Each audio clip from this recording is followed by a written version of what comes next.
Welcome back, everybody.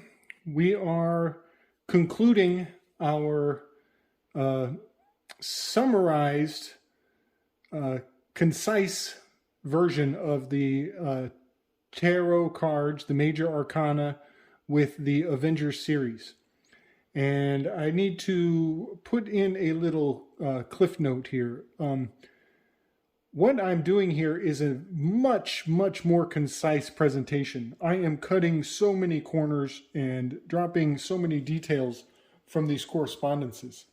One thing that I did in my early work, which was very scrappy, to say the least, in my early work, I was able to bring forward the numerological significance of the release dates, also the number of the year, the number of that day of the year. It was very significant to the archetype of every movie as they were released. So that is something that if you want to find that further substantiation of these archetypes, you'll have to go back and just kind of grin and bear through my early work, which was much more technologically challenged. We'll just put it that way. So another thing that is going to be missing from this presentation will be the predictive programming value of these cards. I did the tarot, I did the Avengers, and I also did their real-time meaning in the geopolitical arena of the day. And that is something that I'm definitely going to skim over and do very little of. One good example is where we left off in the last video, this Wheel of Fortune card. That's this Winter Sojourn. And at the time that was released, it had much to do in its modern context with the Dark Winter. And that was the Winter Sojourn going into the winter. Well, the Dark Winter was brought up in the presidential debates multiple times. And also Bucky, that character who's a super soldier, he has a metallic deltoid. And many people are reporting being able to attach magnets to their deltoid. And now we have the Delta variant was coming through. So that entire story arc is literally turning a corner, which is part of what the Wheel of Fortune is encoding. The word rotas and tarot means turning. We are turning into this, the unconscious, the dark time of year, going into the winter, sojourning into the winter. So next on the list is the Justice card. And the Justice card was Thor number 2. In that movie, he is shown in an arena fighting against the Hulk, and he does not have his hammer. He's always losing his hammer constantly. It's very much a castration/circumcision archetype. Losing his potency is kind of a running theme for Thor. But in Thor number 2, like the Justice card, he is in an arena of battle, like a courtroom. Here we have the scales. And he's using a sword to fight. And he even has a silver helmet. And in some aspects, I believe there are... we have Jerusalem is depicted in the Thor 2. You can see back here we have the 2 pillars of the temple, and there is a purple garment, a purple covering. That is the covenant. That is the shroud that was torn in the temple multiple times. And I believe that Thor number 2 is illustrating the 2 Jerusalems, that the old Jerusalem was in Spain and the new Jerusalem is in Palestine. And if you watch Thor number 2, you will see that the battles in the scene where he's in the arena, that takes place in a location much like Barcelona and the Parthenon, where the New Testament Jerusalem was located. And when he goes back to Valhalla, that city is pristine and beautiful and monumentally much more coveted by his people, and that is depicting Palestine. So I definitely I got into that in my earlier works, just pointing out that the two planets, the two locations of Thor number two, in my mind is definitely illustrating an old Jerusalem and a new Jerusalem to those who know the true history of this world. So moving forward into the Hanged Man, the next card, card number 12, that is Spider-Man. This is one of my favorites. It's an absolute no-brainer. You have Spider-Man always depicted upside down. There's a famous scene where Spider-Man gives Mary Jane a kiss. That is the kiss of betrayal, the kiss of Judas Iscariot. We are in the sign of Scorpio here. Spider-Man is also a archetype of Carl Jung, much like the Hangman is a depiction of, an archetype of Carl Jung, going into the unconscious, stepping back and taking time to reflect on the big picture. Spider-Man is the youngest Avenger. I have a whole series on how Spider-Man, Carl Jung, and the Hangman card are all integrated. Spider-Man weaves the web, and Carl Jung deals with the web of the collective memory. It's all in my previous works. You'll have to dig into my old stuff to find out how Spider-Man and Peter Parker are like Philemon and Carl Jung. So moving into the Death card. This one is very obvious if you have seen Thor number 3. Thor number 3, his sister comes out of nowhere, and her name is Hela, and she essentially wreaks havoc on the city. She is wearing all black. She has a crown of dark thorns. She looks like the Hydra, which is in the injections. And she is infiltrating a city. If you look in the background, you'll see there is a city with a red halo, a red light, looks like a red sun behind the city there. That is much like the very inn where Cernunnos is unleashed upon the city. This black flag is his sister, Hela, and she has the star of Venus depicted on the black flag. And she uses Scourge as a soldier to infiltrate the city. And I would point out that Scourge is a palindrome for Greeks. The Greeks, in reverse, would phonetically yield the word scourge. And this silver armored skeleton is much like Scourge, who helps Hela infiltrate the city. And they ride in and lay ruin to the city. And here on the ground, you will see the king is dead. And in Thor number 3, the king dies. And his mother is dead. The king is dead. The whole royal family is in shambles. And Scourge is helping Hela infiltrate the city. It's all laid out in the card. Very stark correlation to the movie Thor number 3. So moving into card number from 13 into card number 14, we're moving into the Temperance card. Now, I just can't help myself. I have to mention that Hanged Man is the 13th Amendment. This is the end of slavery. Stepping back, reflecting on the error of the concept of slavery. 13th Amendment did not end slavery. It changed slavery into the penal criminal system. See the movie 13. So in number 13, we changed the word slave into the word criminal, and now anybody who can't read the thousands and thousands and trillions of laws well, too bad, now you're a criminal, we can treat you like a slave.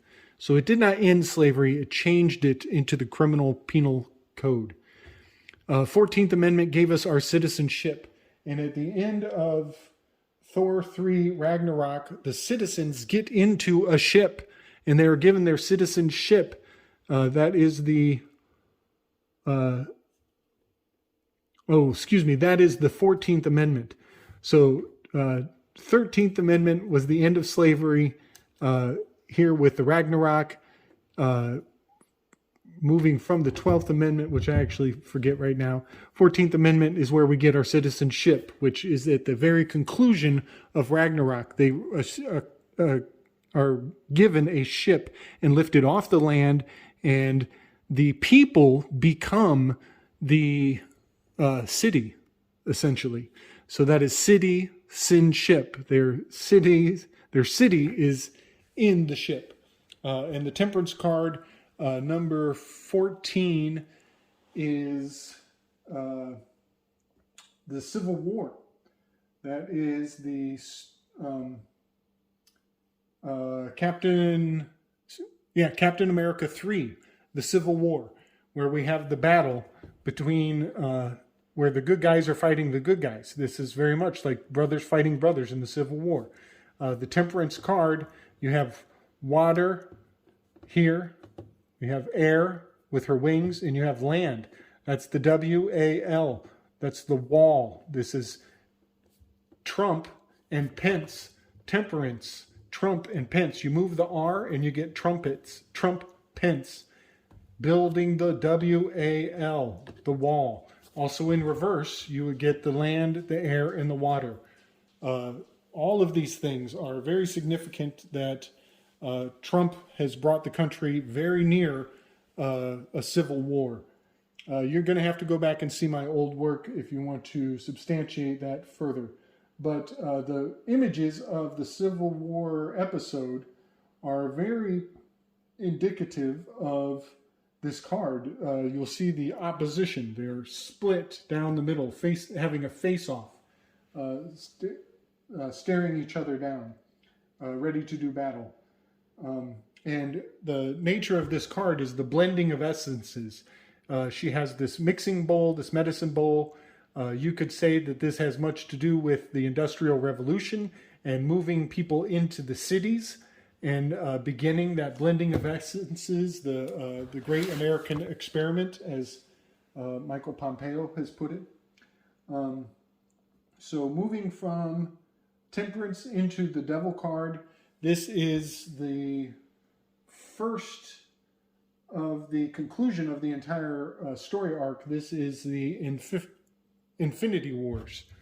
This is where Thanos Fauci is introduced into the story arc, and he divides humanity in 50-50. You have the female and the male. You have men and women being slaves to the system. And again, this is continuing this story of the Civil War leading to citizenship, leading to the bondage of humanity and the dividing of the household and the war of the war between genders.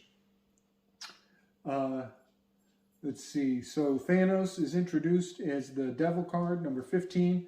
Moving forward to number 16. This is a fun one. This is Ant-Man. Ant-Man has the ability to build himself up and reduce himself and shrink down. That is the nature of the Tower card. Absolutely beyond a doubt. Also in the movie, Pym Laboratories is depicted expanding and contracting. They shrink and expand that building. Many buildings are brought down or reduced down to the size of a suitcase so it can be carried away. Everything in that concept of the theme of that movie is very powerfully indicating that Tower card.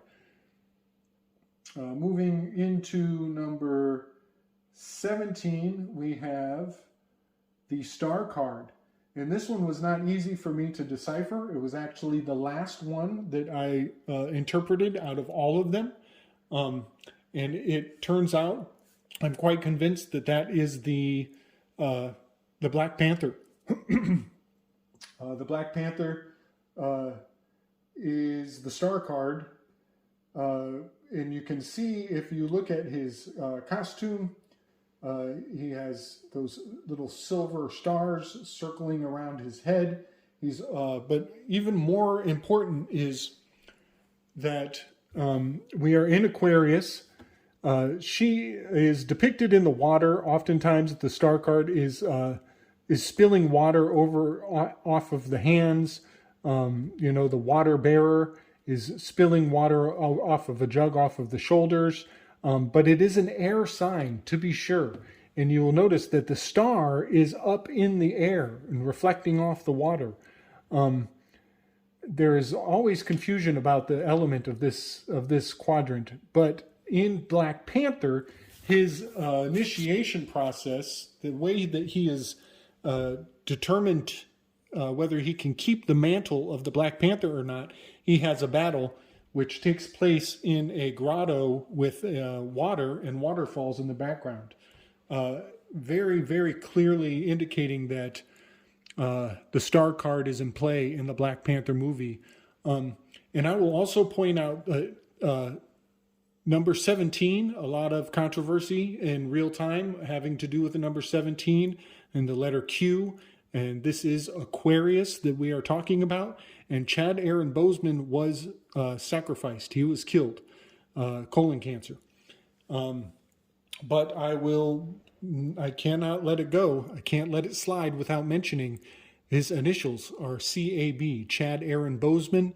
CAB indicates a sacrificial goat, cabra. A cabra is a goat, and all the goats always get sacrificed. So sacrificing CAB, Chad Aaron Boseman, was definitely killing the Q movement, killing the king in its own right. There are high magics afoot, for sure. So moving out of the star card and into number 18, the moon card, this is the Age of Ultron. And one thing that makes this one a no-brainer for me is knowing that AG is the symbol for silver. AG, number 47, is the atomic number for silver, AG. So Age of Ultron, and Ultron is a silver robot antagonist. So moving forward from the moon card, Age of Ultron, and into the sun card, which is in Aries there, we are now dealing with Avengers number 1. This was the beginning of the building up of the team. This was the accumulation of the progress of the season. This is this is a sprout coming out of the earth. This is the Sun card, and Avengers number 1 is the beginning of a process, and it culminates with the Age of Ultron, which was Avengers number 2. So the Sun card, in the cover art, you will see that there are 2 pillars in the art. On one pillar is the sun pillar, the other pillar is the moon pillar. You will have the gold and the yellow above, and you will have the silver and the gray down below. And if you look at all these characters as you arc through, you have the sun, you have him wearing gold, golden throne, golden crown, golden trumpet, sunny day with her golden hair. Even here she has golden hair. This one, he's got a little bit of gold on his chariot. Here she has the golden sun behind her. Even the hermit has gold in his lantern. And then as we drop down, we get into many things silver. Silver crown, silver sword. Not much silver on that one, but you have the Silver Knight over here. She is depicted with the silver bowl, the silver mixing bowl. Here he has a little bit of everything because he is the Magi. So we'll let him slide. Silver chains. I don't see much on her that's silver.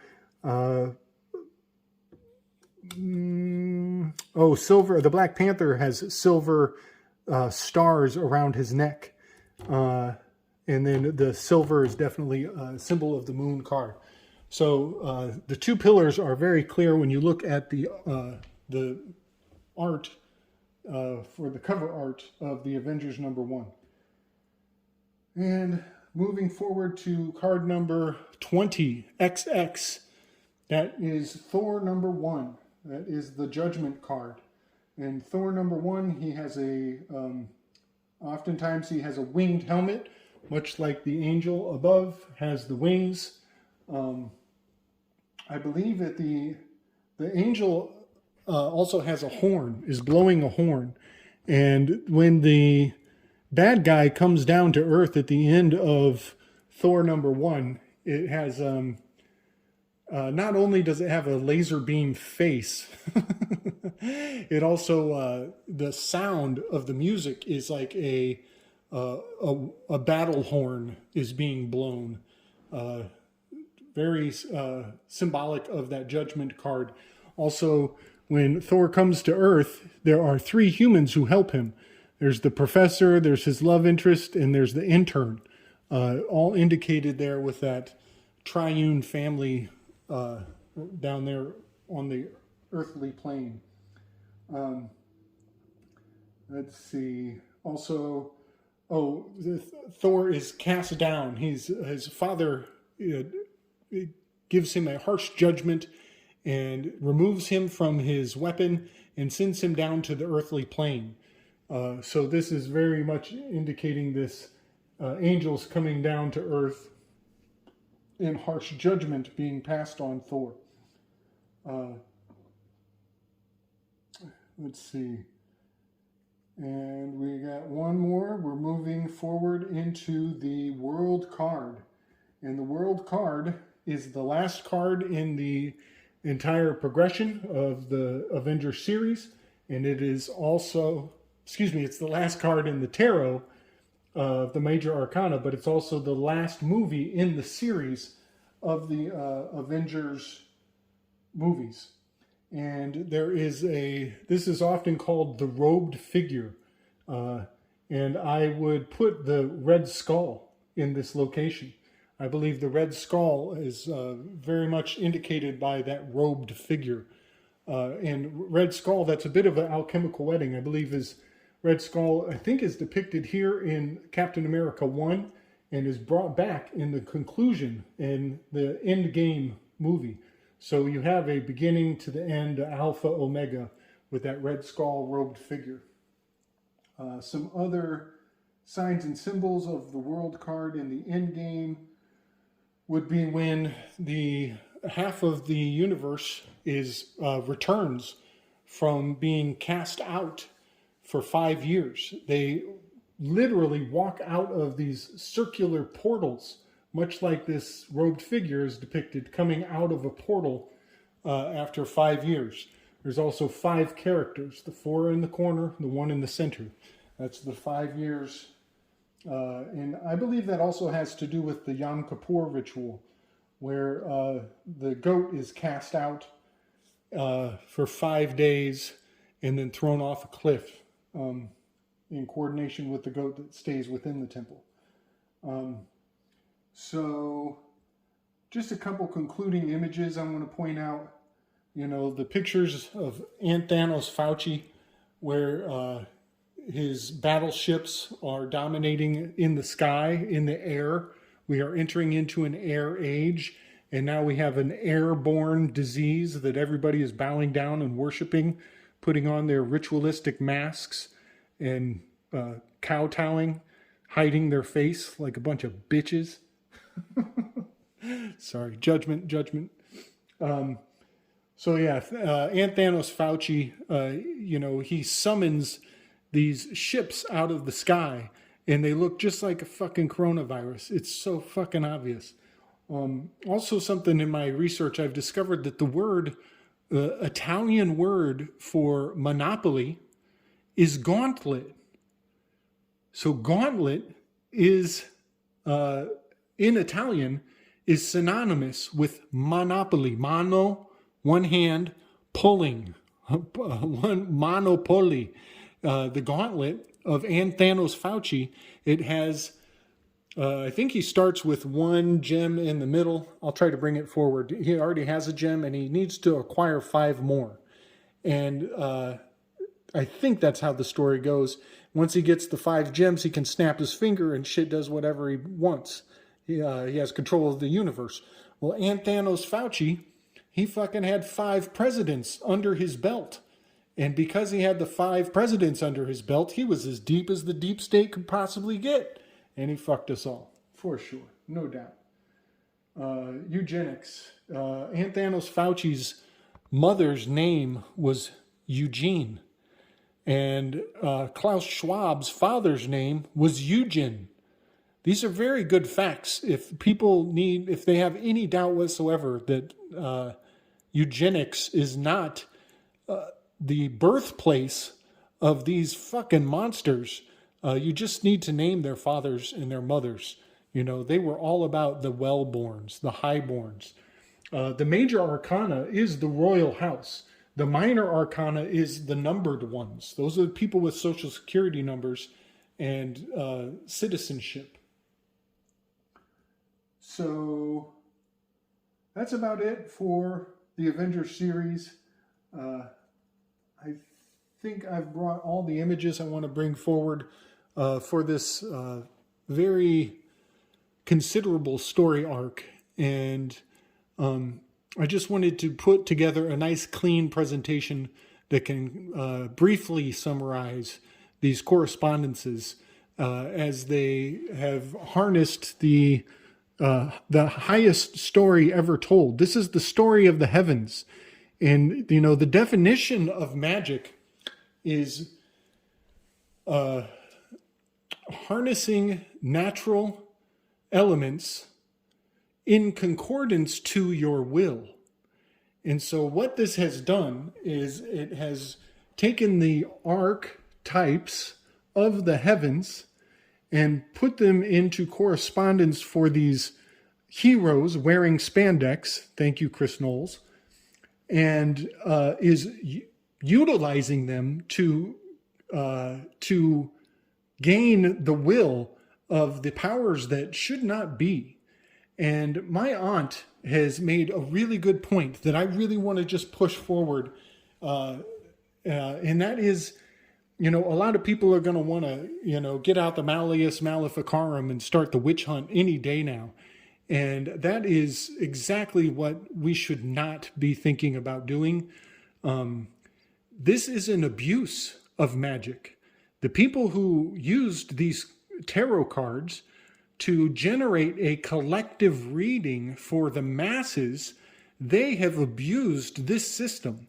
And what my aunt has put in my mind, and it's so pivotal, so essential that we realize, they are dark magicians, but they are abusing these tools.